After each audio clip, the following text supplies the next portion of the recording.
ایران اسرائیل جنگ میں کشیدگی کم کرنے کے حوالے سے چین نے پھر دوسری بار بھی اپنی خاموشی توڑی ہے۔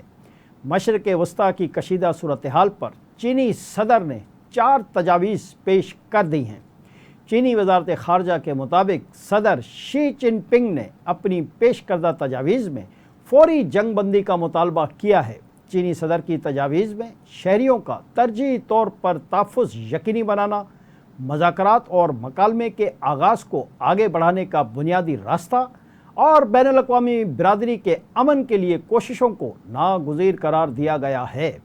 دوسری جانب برطانوی خبر ایجنسی نے دعویٰ کیا ہے کہ امریکی خصوصی نمائندے اسٹیو ٹکوف اور ایرانی وزیر خارجہ عباس عراقچی کا اسرائیلی حملے کے بعد سے کئی بار آپس میں رابطہ ہوا ہے۔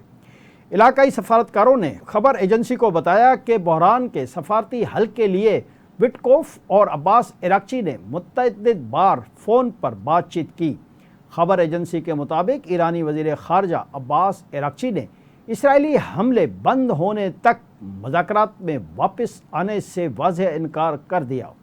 عباس عراقچی نے اسرائیل پر جنگ ختم کرنے کے لیے دباؤ ڈالنے کی شرط پر جوہری معاملے پر لچک دکھانے کا بھی کہا۔ امریکی صدر ڈونلڈ ٹرمپ نے بھی ایران پر حملے کے منصوبے کی منظوری کی خبر کو مکمل طور پر مسترد کر دیا۔ امریکی اور برطانوی اخبارات نے خبر دی تھی کہ ٹرمپ نے ایران پر حملے کی منظوری دے دی ہے۔